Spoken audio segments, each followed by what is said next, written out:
This is KT Bradford with GottaBeMobile.com, and this is my video review of the Nook tablet, which just was supposed to come out later this week, but actually was available in stores yesterday, and so I'm going to take you on a quick look through it. So as you can see, there's two tablets sitting here, but actually only one of them is the Nook tablet. This right here is the Nook Color, which you can tell if you can read the screen. So this was basically just to demonstrate how similar the Nook tablet and the Nook Color are.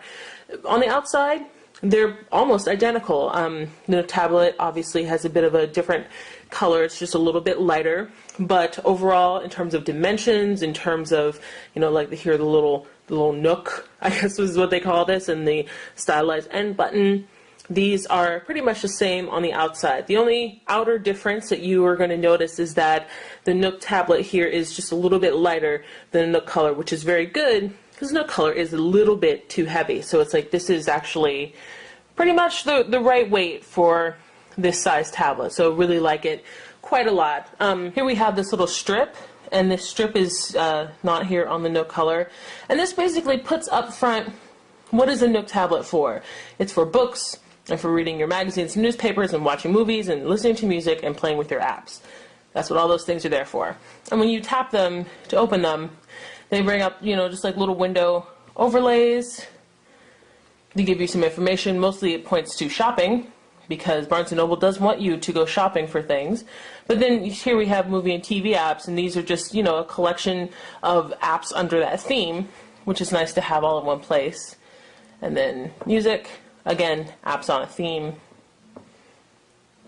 And then you have your apps, and these also all go right to your library, as well as also pointing you toward buying other apps, but you can go right into your library of apps right there. And one of the things that's also different here is once you're somewhere other than the home screen, on the Nook Color, if you tap the home screen button, it would just take you right back there.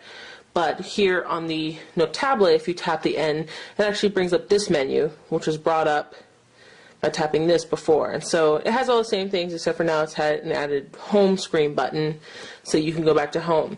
This isn't really that big a deal, but it does keep tripping me up because I'm so used to just being able to tap the N and go home, as I did with the Nook Color. So there's that. Also here on the home screen, under the More, there's more under the More drop down, which is really nice. And I am signed in to Netflix, and so I don't know why it says I'm not signed in, but essentially the idea here is you're going to be getting some recommendations for other movies and TV shows that you might like, perhaps based on what you've been watching on the device before. I've only watched a couple of shows, so that might be why. Another thing that's slightly different is if you go into the apps area on the Nook Color, apps are sort of a separate thing. But here, apps are now incorporated into the library along with everything else. So you see we've got books, magazine, newspapers, don't have any newspaper subscriptions, and apps. Now what's different on the inside of the Nook tablet versus the Nook Color is that the Nook tablet has a dual-core processor, and it also has 1 GB of RAM. So that means that it's going to be able to, it's a little bit snappier, basically, and games are going to play a little smoother if they're very intense. Angry Birds is not that intense, so you can't really see it. Web pages are actually loading a little bit faster on this versus the Nook Color, and overall things are just really snappier, like moving it between screens and whatnot. It's just like just that little bit faster you really like. But one way to like see the difference is we're here on the Wikipedia page for Mount Vesuvius, and you will understand why I was looking at this Wikipedia page. And so this is the full Wikipedia as opposed to the mobile version of the Wikipedia. Now watch as I zoom in and out. This is the Nook Color, remember. Now check out what happens when I do that on the tablet. See, it's much smoother. It isn't sort of like jerking up and down. It's just going in and out really smoothly. Nice smooth scrolling. Scrolling over here is a little bit jumpier. Now this also could be due to just browser, you know, the browser being a little bit better, but it also, I think, has something to do with the actual, you know, guts of the Nook tablet. Having that dual-core processor in there is going to be very good, and it's going to mean that when developers start making more intense applications for the Nook, that this is going to be able to handle it much better than the Nook Color is going to be able to handle it. So if you're purchasing something now that you hope to last for a little while and you want to do more with it than just read, then perhaps the Nook tablet is better for you. But if you're more of a reader and this is sort of incidental to you, you're not really going to be playing a lot of apps that are games, you're not going to be doing a lot of web surfing on this, then that's not really going to affect your choice very much. And the Nook Color is now $199. So there's that. Now, if you're wondering about the book experience on the Nook tablet as opposed to the Nook Color, there's actually not a lot of difference. Basically, they both change with a tap. You can swipe, you can tap. Tapping in the middle brings up your options there. So, and you have pretty much all the same options that you had before, except for now you have this little find button and share. And so there's Nook Friends. That's all in here. So you're going to have the same reading experience on the Nook tablet as you had on the Nook Color pretty much. All right, so with the Nook tablet, we have here, just a nice 7-inch screen. This is an IPS display. It has really good viewing angles, which I'm not entirely sure if you can really tell from the video, but it does. The nice rounded edges, I think, are probably one of the things I like about it most because it makes it so comfortable to hold. And this is, again, the same as in the Color. The back has a nice soft touch feel to it, and here's the speaker down here. This speaker pumps out actually pretty decent sound, and I'll play something for you later. And then under here, this is where you're going to find the SD card slot. But I wouldn't call this design basic. What I would call it is minimal and elegant. That is how I would describe it. And it just feels really good in the hand. Holding this and holding the Nook Color in the other hand, this definitely feels a lot lighter. I was reading with this on the train and most of the day today, also just doing some stuff like playing around with SpringPad and playing some Sudoku. And it just it's light enough. It feels really good in the hand. And it's nice that when you hold it, it just fits, and you can either swipe or tap to turn pages. It just feels very good. Now you can hear it. Now, Angry Birds Rio does have some advantages because as you look, you can see that it scrolls really smoothly around, and Angry Birds Rio has some nice different elements, like stuff that's on different axes. So as you scroll around, you can see how well the engine works it. So that dual core processor is doing really well with Angry Birds. Let's check out Netflix, because this is, again, one of the big things that everybody was very excited about was the inclusion of Netflix and Hulu Plus. So let's just see how it looks. So let's see, recently watched. Got some Doctor Who going on up here, but I'm going to. Now, what I really like, the Netflix app has, it's an experience that's actually going to be really familiar to you if you have Google TV, because this is basically how the Google TV thing is laid out, where you have, like your queue and the top 10 and the stuff that you recently watched and whatnot. And so then you have, scrolling up and down, giving you some suggestions for things. If you like this, maybe you'll like that, new arrivals, whatnot. And then within each of these rows, you can scroll. So let's scroll through our instant queue again, because I'm looking for Doctor Who.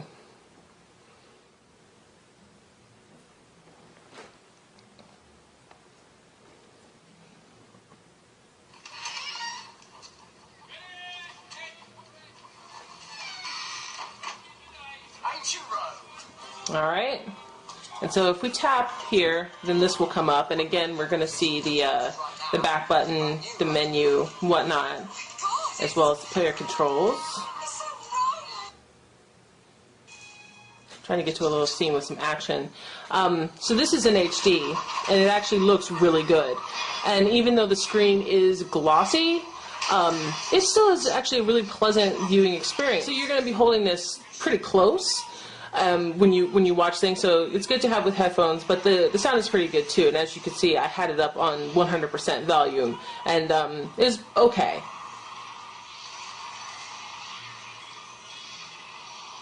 And very good colors, smooth frame rates. We are not seeing, any kind of weird dark frames, not seeing any kind of weird pixelation. Just a very nice experience. So that's my video review of the Nook tablet, and just breaking it down for you again here at the end. The things I like about this are the same things that I liked about the Nook Color. It's very light. It's nice to hold in the hand thanks to the curved sides. It's fast. Has that nice dual-core processor. As you can see as I'm turning pages here, is that even though there's some nice complex little 3D graphics going on, it is still very fast. It's very smooth. Playing video is great. Playing games is great. Reading is great. Wonderful screen with nice wide viewing angles. Not a lot of glare. There's some, but not a lot, and just really easy on the eyes. This doesn't even have to be up at full brightness to be comfortable, and you can adjust the brightness as you're in books and whatnot. So, a lot of things that are really good about this, and the price is really nice. Now, just to point out why this is only $249, besides the fact that Barnes & Noble is trying to be competitive, is that this is not a full-fledged tablet. The Nook tablet is basically an e-reader tablet with benefits. So you're going to have some apps, you're not going to have them all.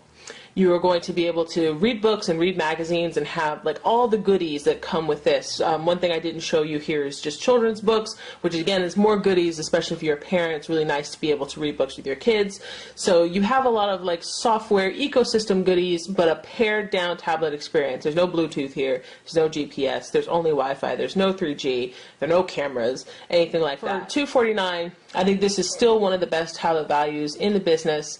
If you want to spend a little bit less, the Nook Color is now $199 instead of $249. But I think that if you're buying new, if you're buying one of these devices for the first time, I think that you should definitely go for the Nook tablet, because it's going to be more future-proof than the Nook Color because it has a faster processor. So when more intense applications come along, they're going to run better on this. You're going to be watching video on this, and you're going to be doing some multitasking on this, and Android does make that possible. So if you're buying new right now, I would suggest spend the extra $50, get the Nook tablet. And the same goes for comparison with the Kindle Fire. The Kindle Fire's hardware is not this nice, and though the Kindle does have some things that the Nook tablet does not, including the ability to download Amazon video onto here, I don't think that that's really actually that big of a deal when you consider just how nice this tablet is, and it has most of the same features, and you're going to have Netflix and you're going to have Hulu Plus.